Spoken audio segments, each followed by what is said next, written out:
السلام علیکم ورحمۃ اللہ وبرکاتہ۔ الحمد للہ رب العالمین، والصلاة والسلام علی سید الانبیاء والمرسلین وعلی آلہ الطیبین الطاہرین وصحبہ الاکرمین اجمعین ومن تبعہم بإحسان الی یوم الدین، اما بعد فاعوذ باللہ من الشیطان الرجیم، بسم اللہ الرحمن الرحیم۔ ان الذین آمنوا وعملوا الصالحات سیجعل لهم الرحمن ودا، صدق اللہ العلی العظیم وصدق رسولہ النبی الأمی الکریم، ونحن علی ذلک لمن الشاہدین والشاکرین والحمد للہ رب العالمین۔ ناظرین کرام و سامعین نظام، آج کی مبارک محفل میں ہم زحمت خطاب دینے جا رہے ہیں شہر گلبرگہ کی یہ مشہور شخصیت حضرت مولانا مفتی عبدالرؤوف صاحب، جو استاد دارالعلوم بندہ نواز بھی ہے۔ آپ ایک بلند پایہ عالم ہے، اچھے مقرر ہیں، اور آپ کے بعض اور نصائح سے ایک مخلوق کو فائدہ ہو رہا ہے۔ میں مولانا سے گزارش کرتا ہوں کہ وہ حضرت شان بندہ نواز پر اپنے خیالات کا اظہار فرمائیں۔ مولانا عبدالرؤوف صاحب۔ السلام علیکم ورحمۃ اللہ وبرکاتہ۔ الحمد للہ رب العالمین، والصلاة والسلام علی سید الانبیاء واشرف المرسلین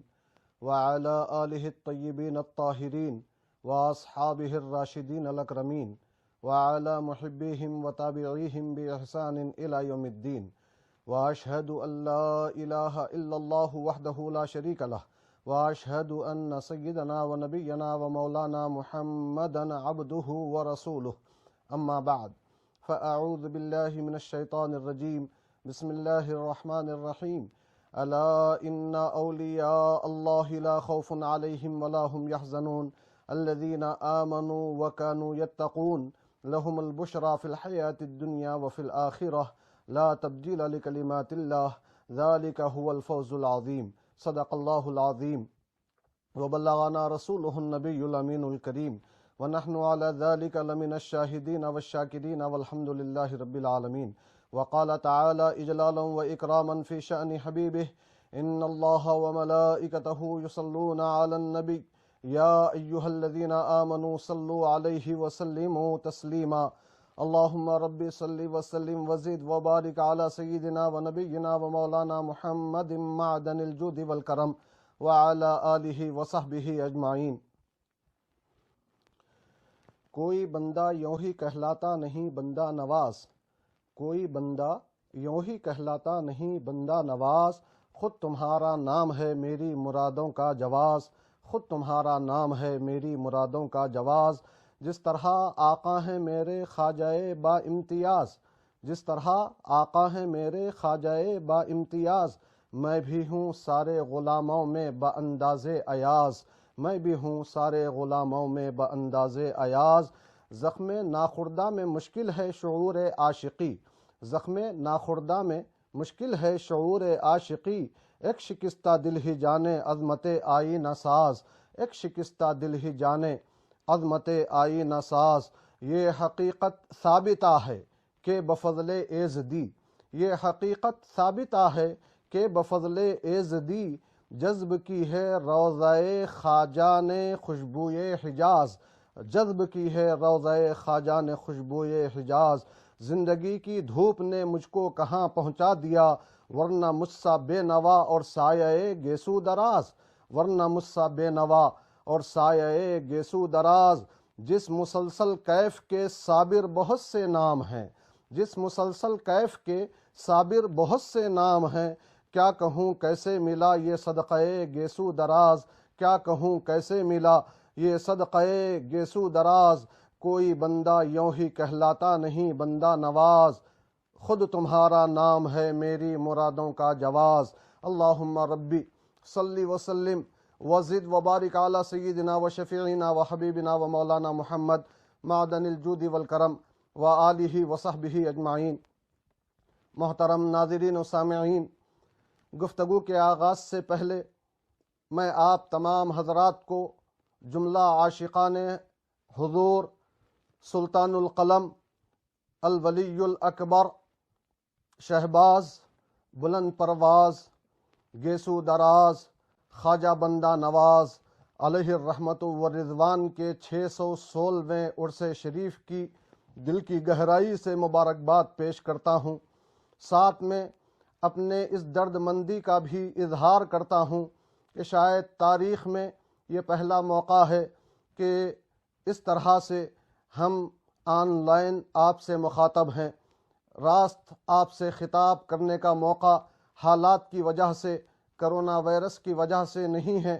ہاں، یہ صحیح ہے کہ رب تبارک و تعالیٰ ہی اپنی حکمتوں اور مصلحتوں کو بہتر جانتا ہے، اور رب تبارک و تعالیٰ کے سامنے تمام قوتیں ہیچ ہیں۔ مولائے کائنات سیدنا علی کرم اللہ وجہہ الکریم ارشاد فرماتے ہیں، عرفت ربی بفسق العزائم، کہ میں نے اپنے رب کو میرے ارادوں کے ٹوٹنے سے پہچانا۔ ہم بہت کچھ چاہتے ہیں، بہت کچھ سوچتے ہیں، ہماری تمنائیں، ہماری آرزوئیں بہت ساری ہوتی ہیں، مگر یہ ہے کہ رب تبارک و تعالیٰ کے مشیت کے سامنے ہمیں سرنگوں ہونا پڑتا ہے۔ مگر ایسے مشکل حالات میں بھی ہمیں ناز ہے ہمارے رہبر و رہنما تقدس مآب ڈاکٹر سید شاہ گیسو دراز خسرو حسینی صاحب قبلہ سجادہ نشین بارگاہ حضرت خواجہ بندہ نواز علیہ الرحمت والرضوان کی ذات گرامی پر کہ ایسے نامساعد حالات میں بھی انہوں نے پہلے تو لوگوں کو باوجود یہ کہ وہ خود چاہتے تھے پھر بھی لوگوں کو زیارت کے لیے آنے سے درگاہ بندہ نواز پر روکا، احتیاطی تدابیر کو اختیار کیا، مگر پھر جب یہ درد بڑھ گیا، فکر بہت زیادہ ہو گئی، تو آپ نے دوبارہ پھر زائرین کے دل کی ٹھنڈک کے لیے اور حضرت خواجہ بندہ نواز علیہ الرحمت والرضوان کے فیضان کو ظاہری طور پر بھی ان تک پہنچانے کے لیے زیارت کے دروازے آپ نے احتیاط کے تقاضوں کو ملحوظ خاطر رکھتے ہوئے کھول دیا۔ دنیا جانتی ہے کہ آج مسلسل لوگ بارگاہ بندہ نواز کی زیارت کے لیے آ رہے ہیں، مگر ایک بات طے ہے کہ عرس شریف کی وہ جو رونقیں ہر سال ہوا کرتی تھیں وہ آج مفقود ہیں۔ اب جو بھی ہو، اللہ کی مصلحت ہے، اللہ کی حکمت ہے، اللہ کی مشیت ہے، سبھی کو اس کے آگے سرنگوں ہونا ہے۔ اسی وجہ سے آج ہم آپ سے آن لائن مخاطب ہیں، تو یہاں یہ ذہن میں رکھ کر چلیں کہ رب تبارک و تعالیٰ نے اولیاء کرام کی بڑی شان بیان فرمائی ہے۔ میں نے ابتدا میں جن آیات مبارکہ کی تلاوت سے اپنے آپ کو مشرف کیا ہے، رب تبارک و تعالیٰ اس میں ارشاد فرما رہا ہے کہ سنو، آگاہ ہو جاؤ، بے شک جو اللہ کے اولیاء ہیں نہ ان پر کوئی خوف ہے اور نہ وہ رنجیدہ ہوتے ہیں۔ اور پھر اولیاء کون ہیں؟ اللہ نے فرمایا کہ وہ ہیں جو تقوی والی زندگی اختیار کرتے ہیں ایمان کے ساتھ، اور پھر اس کے بعد فرمایا کہ ان کے لیے دنیاوی زندگی میں بھی بشارت و خوشخبری ہے اور آخرت میں بھی بشارت و خوشخبری ہے، اور رب تبارک و تعالیٰ کے کلمات میں کوئی تبدیلی واقع ہونے والی نہیں ہے، اور یہی بڑی کامیابی ہے۔ محترم سامعین و ناظرین، رب تبارک و تعالیٰ نے حضرت بندہ نواز علیہ الرحمت والرضوان کے عقیدت مندوں میں ہمیں شامل فرمایا۔ حضرت بندہ نواز رب تبارک و تعالیٰ کے ایک بڑے ولی ہیں، اور اولیاء کی شان خود اللہ تعالیٰ بیان فرما رہا ہے کہ یہ دنیاوی فکروں سے، دنیاوی پریشانیوں سے بے خوف، اور مصیبتیں جب آتی ہیں تو اس پر بے رنج ہوتے ہیں۔ اولیاء کرام، یہاں مفسرین کرام فرماتے ہیں کہ یہ جو آیت ہے اس میں دعویٰ بھی ہے، دلیل بھی ہے۔ دعویٰ کیا ہے، دلیل کیا ہے؟ فرماتے ہیں کہ دیکھو، اللہ نے فرمایا جو اللہ کے اولیاء ہیں وہ بے خوف ہوتے ہیں۔ دعویٰ ہے کہ اللہ کے اولیاء بے خوف ہوتے ہیں۔ اب دلیل کیا ہے؟ بولے جو خدا کا ولی ہو اسے کسی بات کا خوف کیسے ہو سکتا ہے؟ جو خدا کا ولی ہو اسے کسی بات کا خوف نہیں ہو سکتا۔ تو اس میں دعویٰ بھی آ گیا، دلیل بھی آ گئی۔ پھر جب اس بلند مقام پر کوئی بندہ پہنچ جاتا ہے، ولایت سے سرفراز ہو جاتا ہے، الولی الاکبر کے خطاب سے سرفراز ہو جاتا ہے، تو آپ جانتے ہیں کہ رب تبارک و تعالیٰ نے حدیث قدسی میں ارشاد فرمایا ہے کہ جب بندہ اس درجے پر پہنچ جاتا ہے تو میں اس کے کان بن جاتا ہوں جس سے وہ سنتا ہے، میں اس کی آنکھیں بن جاتا ہوں جس سے وہ دیکھتا ہے، میں اس کے پیر بن جاتا ہوں جس سے وہ چلتا ہے، میں اس کے ہاتھ بن جاتا ہوں جس سے وہ پکڑتا ہے۔ تو آپ سوچیں کہ اولیاء کرام کی کیا شان ہے، اور اس شان کی روشنی میں حضور خواجہ بندہ نواز علیہ الرحمت و رضوان کا کیا مقام ہے۔ ہمیں آپ کی سیرت کا جب مطالعہ کرنے کا موقع ملتا ہے اور اس شرف سے ہم مشرف ہوتے ہیں تو ہم دیکھتے ہیں کہ دہلی کی زندگی میں بھی آپ سے بہت سارے ایسے واقعات اور بہت ساری ایسی کرامتیں ظاہر ہوتی رہیں جو آپ کے مقام و مرتبے کو بلند اور ظاہر کرتی رہیں، اور اسی طرح گلبرگہ کی سرزمین پر تشریف لانے کے بعد بھی کرامتوں کا ظہور ہوتا رہا۔ ویسے ذہن میں رکھیں کہ کرامتوں کا ظہور لازمی نہیں ہے، مگر اس کے باوجود اولیاء کرام ضرورت پڑنے پر اپنی کرامتوں کا اظہار فرما دیتے ہیں۔ دہلی کا مشہور واقعہ ہے کہ آپ کے مریدوں میں مولانا محمد حسین صاحب ایک بہت معتقد مرید تھے۔ اتفاق سے ان کے جو بھتیجا داماد تھے وہ اولیاء سے عقیدت نہیں رکھتے تھے،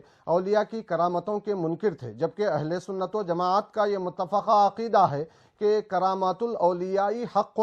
اولیاء کی کرامتیں حق ہیں۔ قرآن و حدیث سے اس کا ثبوت ملتا ہے، بے شمار دلائل ہیں، اس کی تفصیل میں لے جانے کا موقع نہیں ہے، مگر یہ ہے کہ وہ مولانا محمد حسین صاحب کے جو بھتیجا داماد تھے وہ اولیاء کی کرامتوں کے منکر تھے۔ وہ کسی ولی کو خاطر میں نہیں لاتے تھے، بلکہ اولیاء کو اپنے جیسا عام انسان سمجھتے تھے۔ ان کے تایا خسر مولانا محمد حسین صاحب انہیں ہمیشہ سمجھاتے رہتے تھے کہ بیٹا دیکھو، چلو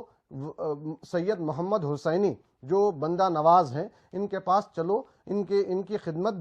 کرو، ان کے قریب میں آؤ تو تمہیں پتہ چلے گا کہ ولی کیا ہوتا ہے، اولیاء کا مقام و مرتبہ کیا ہوتا ہے۔ یہ انکار کرتے رہے، مگر ایک مرتبہ اتفاق سے یہ آمادہ ہو گئے اپنے تایا خسر کے ساتھ۔ یہ جب بارگاہ بندہ نواز میں حاضری کے شرف کے لیے چلے تو راستے میں جیسے ہی حضرت بندہ نواز پر دور سے ان کی نظر پڑی تو فوری دل میں یہ خیال آیا کہ اگر یہ واقعی اللہ کے ولی ہیں، صاحب کشف و کرامت ہیں، تو میرے دل کی تمنا یہ ہے کہ میرے دل کا حال یہ جان لیں، اور جب میں ان کے پاس پہنچوں تو یہ اپنا عمامہ اور اپنا پنکھا مجھے عنایت فرما دیں۔ اتنا سوچنا تھا، اور سوچ کر بارگاہ بندہ نواز میں جب پہنچے تو حضرت بندہ نواز علیہ الرحمت و رضوان نے فوری طور پر اپنا عمامہ اتار کر انہیں عطا فرما دیا، اور پھر خادم سے کہا کہ وہ پنکھا لا کر ان کو دے دو۔ جیسے ہی یہ سنا فوری طور پر معافی کے طلبگار ہوئے، گرویدہ ہو گئے، قدم بوسی کیے، اور پھر آپ مرید ہو گئے حضور حضرت خواجہ بندہ نواز علیہ الرحمت و رضوان کے۔ آپ دیکھیں،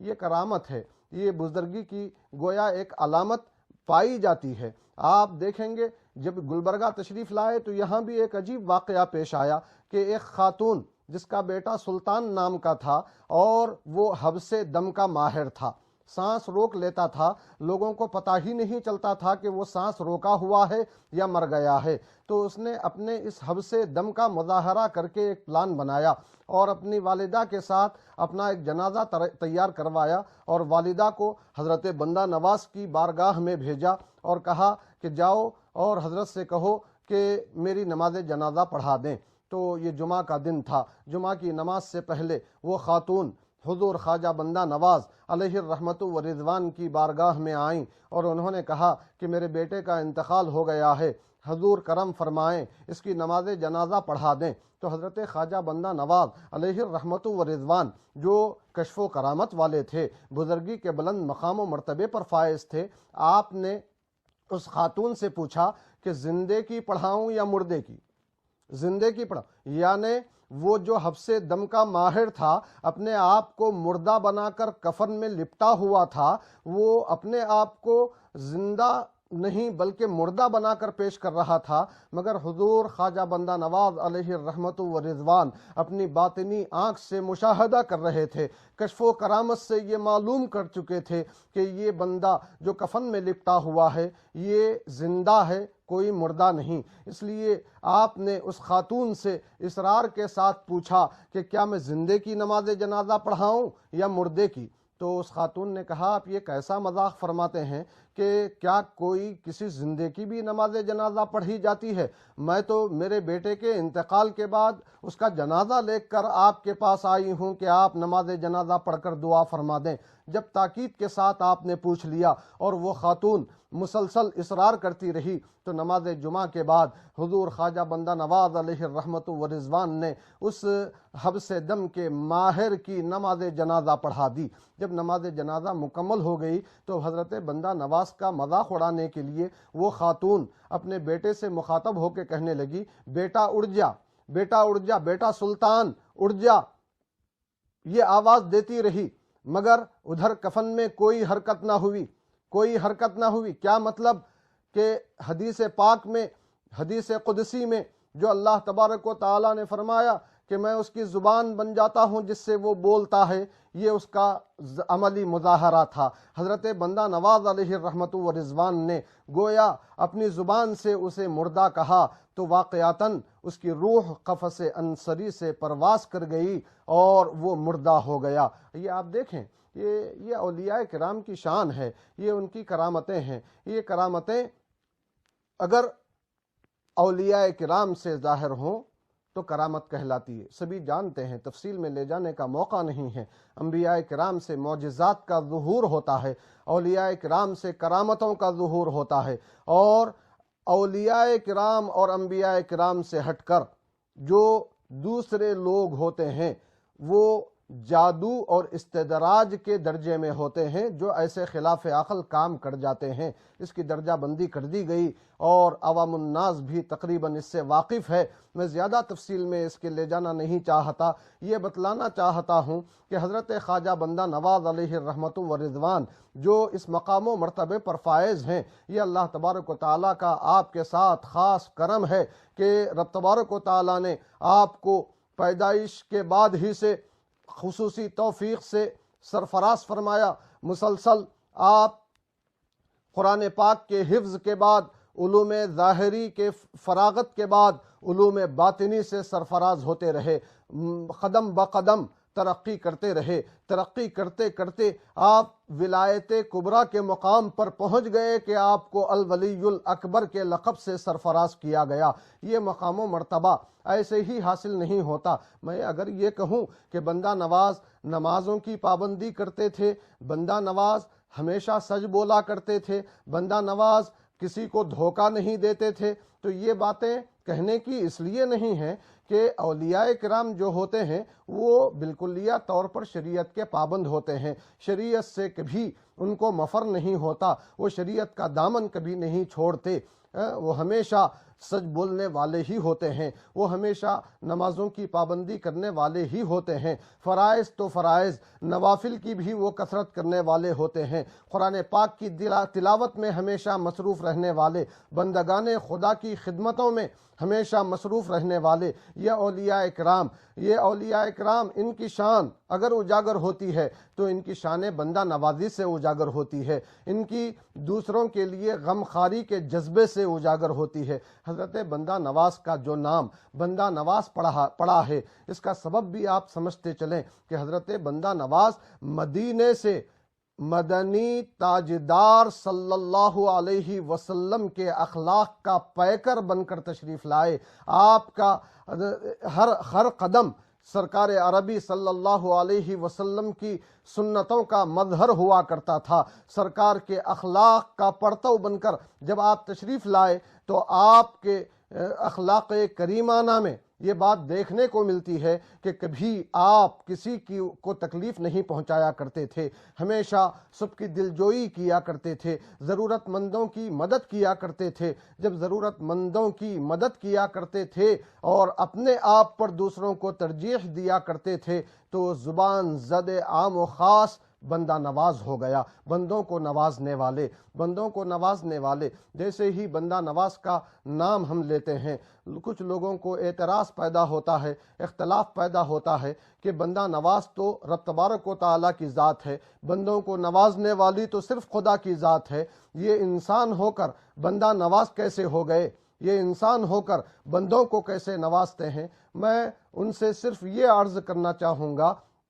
کہ حقیقت و مجاز کے فرق کو سمجھ لیں۔ یہ اولیاء رحمان ہیں، اولیاء شیطان نہیں ہیں۔ جب اولیاء رحمان میں ان کا شمار ہوتا ہے تو جو بھی اللہ کا ولی ہوتا ہے اس کی اپنی ذاتی کوئی طاقت و قدرت نہیں ہوتی، اس کی کرامتوں کا منبع اور اس کی کرامتوں کا پورا جلوہ رب تبارک و تعالیٰ کی قدرت سے ہوتا ہے۔ رب تبارک و تعالیٰ انہیں قوتیں عطا فرماتا ہے، انہی قوتوں کے بلبوتے پر یہ اولیاء کرام اپنی قوتوں کا اظہار کر کے قوم کی خدمت کرتے ہیں، انسانیت کی صلاح و فلاح کا کام کرتے ہیں۔ تو میں یہ عرض کر رہا تھا کہ حضور خواجہ بندہ نواز علیہ الرحمت و رضوان نے یہ جو مقام و مرتبہ پایا، یہ جو بلند درجے پر فائز ہوئے، اس کا سبب یہ بھی ہے کہ آپ نے علوم ظاہری کے ساتھ علوم باطن کو حاصل کرنے کے ساتھ ساتھ کبھی آپ نے شریعت پر عمل سے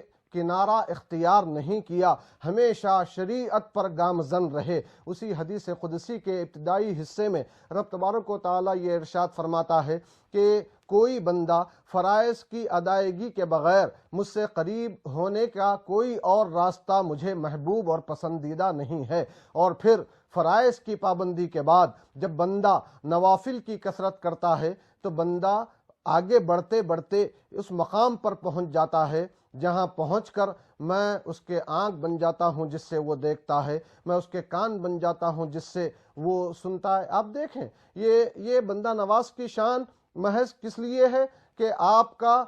علمی مقام بھی تھا، مقام و مرتبہ روحانی بھی تھا، اور ساتھ میں آپ نے کبھی شریعت کو پامال نہیں کیا اور ہمیشہ اپنے عقیدے اور عمل کے ذریعے سے اپنے ماننے والوں کو، اپنے چاہنے والوں کو، اپنے معتقدوں کو ہمیشہ صراط مستقیم پر گامزن کرتے رہے، سیدھے راستے پر چلاتے رہے۔ اسی لیے رب تبارک و تعالیٰ نے اولیاء کرام کی اس بے خوفی اور رنج سے دوری کا ذکر کرنے کے بعد ان کی تعریف کرتے ہوئے فرمایا کہ الذین آمنوا وکانوا یتقون۔ اولیاء کرام وہ ہیں جو ایمان والے بھی ہوتے ہیں، تقوی والے بھی ہوتے ہیں، تقوی کی زندگی اختیار کرتے ہیں، یعنی کبھی ان سے کوئی نماز نہیں چھوڑتی، نہ فرض نماز چھوڑتی ہے، نہ یہ سنتوں پر مواظبت میں کوئی فرق آنے دیتے ہیں، ہمیشہ پابندی کے ساتھ عبادتیں کرتے رہتے ہیں۔ روزوں کا معاملہ لے لیجئے اور دوسرے اور فرائض کا معاملہ لے لیجئے، کبھی ان سے کوتاہی نہیں ہوتی۔ رب تبارک و تعالیٰ کا ان اولیاء پر خصوصی کرم ہوتا ہے،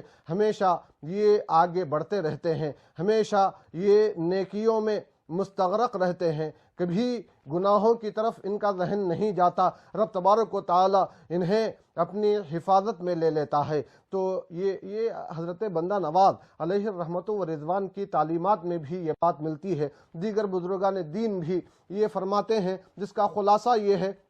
کہ دیکھو ایمان کے بعد تقوی ضروری ہے۔ یہ بات اس لیے بھی ضروری طور پر سمجھ لینا چاہیے کہ کچھ لوگ تقوی کو بازو رکھ دیتے ہیں اور یہ کہنے لگتے ہیں تقوی کی کوئی ضرورت نہیں ہے، دل ہمارا پاک ہے، دل مزکا اور مصفا ہو چکا ہے، تو اب ہمیں کسی عبادت کی ضرورت نہیں ہے، ہم بلند درجے پر فائز ہو چکے ہیں۔ ایسے لوگوں کے لیے بندہ نواز کی عملی زندگی بھی بڑا نمونہ ہے، انہیں آواز دے رہی ہے کہ اے لوگو غفلت میں مت پڑو، لوگوں کو دھوکہ مت دو، خود بھی دھوکے میں مت رہو، یاد رکھو کہ شریعت سے کسی کو مفر نہیں ہے۔ شریعت کی مثال صوفیاء کرام نے کیا دی؟ فرمایا کہ یہ شریعت اور طریقت، یہ شریعت کے بارے میں فرمایا کہ شریعت بال ہیں اور طریقت مانگ ہے، بالوں میں نکالی جانے والی مانگ کی طرح طریقت ہے،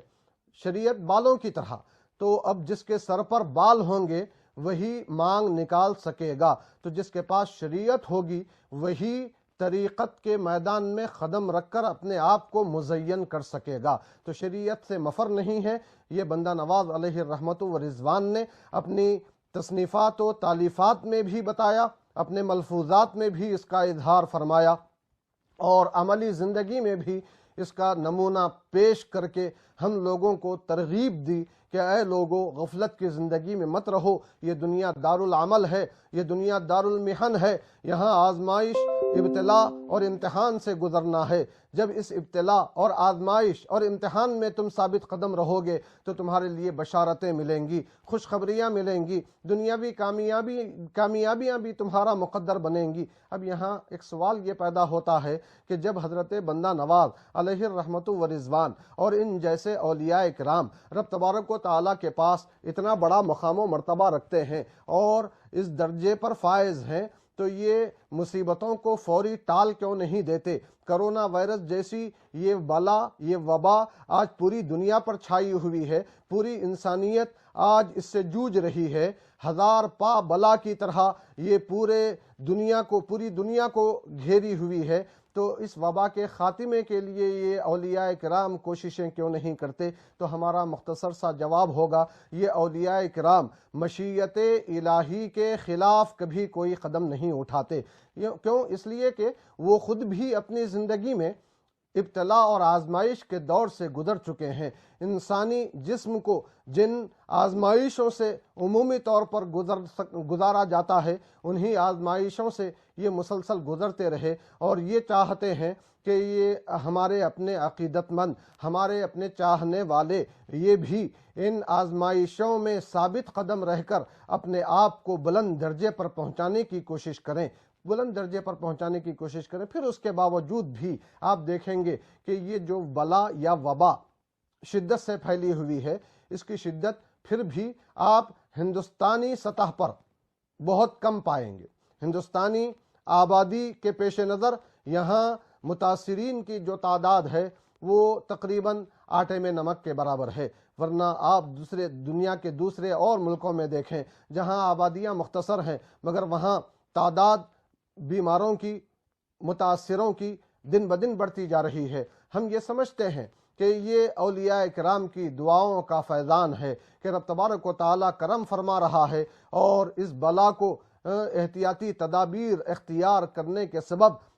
حتی الامکان پھیلنے سے روک رہا ہے۔ اگر ہم ان کے سچے چاہنے والے ہیں تو ان کی چاہت میں ثابت قدم رہتے ہوئے آگے بڑھیں، اور ان کے نقش قدم پر جب چلیں گے تو رب تبارک و تعالیٰ نے ان اولیاء کی شان میں یہ بشارت و خوشخبری سنائی ہے کہ لہم البشریٰ فی الحیات الدنیا و فی الآخرہ۔ یہی بشارت و خوشخبری ہمارے لیے بھی ہو سکتی ہے۔ کیا ہے اس کا معنی؟ اللہ نے فرمایا کہ جو ولی بن جاتا ہے اس کے لیے دنیاوی زندگی میں بھی بشارت ہے اور آخرت میں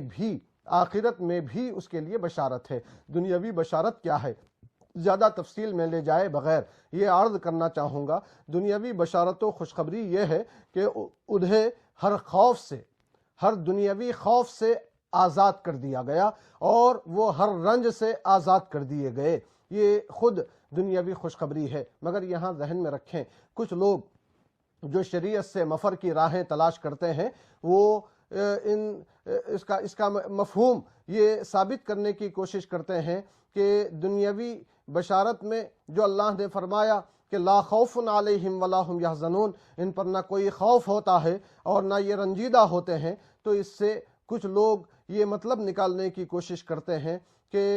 اللہ کا بھی ان کو خوف نہیں ہوتا۔ ایسی بات نہیں ہے، بلکہ اللہ کا خوف اولیاء کرام کو سب سے زیادہ ہوتا ہے۔ رسول پاک صلی اللہ علیہ وسلم خود ارشاد فرماتے ہیں، انی لاخشاکم للہ واتقاکم لہ، او کما قال صلی اللہ علیہ وسلم، اے لوگو سنو، بے شک میں اللہ تعالیٰ سے تم سب میں سب سے زیادہ خشیت اور سب سے زیادہ تقوی رکھنے والا ہوں۔ تو یہ اولیاء کرام بھی سنت نبویہ پر چلنے والے اولیاء کرام، رب تبارک و تعالیٰ کی مرضی پر چلنے والے اولیاء کرام، ان کو کبھی کوئی خوف نہیں ہوتا تھا۔ تو اس کا مطلب یہ ہے کہ دنیاوی خوف ان کو لاحق نہیں ہوتا تھا، ورنہ رب تبارک و تعالیٰ کے خوف سے یہ ہمیشہ لرزاں و ترساں رہتے تھے، ہمیشہ رب تبارک و تعالیٰ کے حضور سر بسجود ہونے کو اپنے لیے باعث افتخار، باعث اعزاز سمجھتے تھے۔ تو بہرحال رب تبارک و تعالیٰ نے فرمایا کہ ان کی جب یہ شان ہوتی ہے تو ان کے لیے دنیاوی زندگی میں بھی بشارت ہے۔ یہ دنیاوی زندگی کی بشارت دنیاوی خوفوں سے بے نیازی، دنیاوی فکروں سے بے رنجی۔ اب اس کے بعد لہم البشریٰ فی الحیات الدنیا وفی الآخرہ، دنیاوی زندگی میں بھی بشارت، آخرت میں بشارت۔ آخرت میں بشارت کیا ہے؟ آخرت میں ان اولیاء کرام کے لیے نور کے منبر رکھے جائیں گے، ایسے بلند مقام و مرتبے پر یہ فائز کیے جائیں گے کہ دوسرے بڑے بڑے مقام و مرتبے کے نفوس قدسیہ بھی ان کے مقام و مرتبے پر رشک کریں گے۔ احادیث مبارکہ پیش کر کے تفصیل میں لے جانے کا موقع نہیں ہے، میں اشارتاً بات عرض کر رہا ہوں، عقل مندرہ اشارہ کافی است۔ یہ بڑا مقام ان اولیاء کرام کو میدان محشر میں عطا کیا جائے گا، یہ ان کا اپنا حقیقی فائدہ ہوگا جس سے ان کے لیے بشارت ہو گئی۔ اب ان کے چاہنے والوں کے لیے اس میں کیا بشارت ہے؟ تو مفسرین کرام فرماتے ہیں، علماء کرام یہ جواب دیتے نظر آتے ہیں کہ دیکھو یہ اولیاء کرام جب بلند مقام پر فائز ہو جائیں گے اور انہیں جنت میں جانے کا رب تبارک و تعالی حکم فرمائے گا، تو یہ جب تک اپنے چاہنے والوں کو، اپنے ماننے والوں کو، اپنے سے عقیدت رکھنے والوں کو معاف نہیں کروائیں گے، ان کی شفاعت نہیں کروائیں گے، ان کو اپنے ساتھ جنت میں نہیں لے جائیں گے، تب تک یہ آگے نہیں بڑھیں گے، جنت میں خود داخل نہیں ہوں گے۔ تو یہ ان کے عقیدت میں، ان کی محبت میں یہاں دنیاوی زندگی گزارنے کا ہمیں بھی فائدہ مل رہا ہے۔ ہمارے لیے بھی آخرت کی زندگی میں بشارت و خوشخبری رب تبارک و تعالی اس مفہوم میں واضح فرما رہا ہے۔ پھر اس کے بعد اللہ نے فرمایا لا تبدیل لکلمات اللہ، اللہ کے کلمات کو کوئی تبدیلی واقع ہونے والی نہیں ہے۔ اللہ نے جو فیصلہ فرما دیا، اب اس میں کوئی رد و بدل نہیں ہوگا۔ اور پھر اللہ نے یہ بھی فرما دیا کہ ذالک هو الفوز العظیم، یہی بڑی کامیابی ہے، اس سے بڑی اور کوئی کامیابی نہیں ہو سکتی کہ رب تبارک و تعالیٰ نے اولیاء کرام کو دنیا میں بھی بے خوف کر دیا، دنیا کے غموں سے بے خوف کر دیا، اور پریشانیاں جو آ چکی ہیں ان سے رنج کو ان کے دور کر دیا، اٹھا لیا، اور پھر ان کو شریعت پر گامزن رہنے کی توفیق عطا فرمائی، اور ان کے ذریعے سے بہت سارے ماننے اور چاہنے والوں کو بھی صراط مستقیم پر گامزن کر دیا۔ دنیاوی زندگی میں بھی ان کے لیے بشارت و خوشخبری رکھی گئی، آخرت میں بھی ان کے لیے خوشخبری اور بشارت رکھی گئی، اور پھر اللہ نے فیصلہ فرما دیا کہ یہی بڑی کامیابی ہے۔ رب تبارک و تعالی ہم سب پر کرم فرمائے، حضور حضرت خواجہ بندہ نواز علیہ الرحمت و رضوان کے وسیلے سے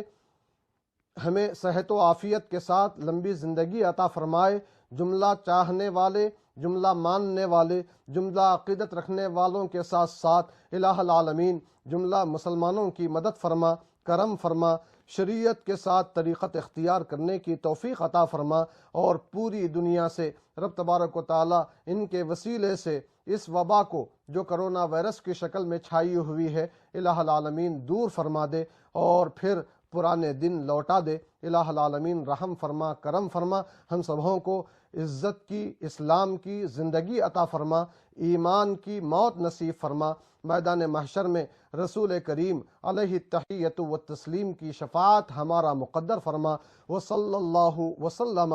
علی خیر خلقہ ونور عرشہ سیدنا محمد وآلہ وصحبہ اجمعین، والحمد للہ رب العالمین۔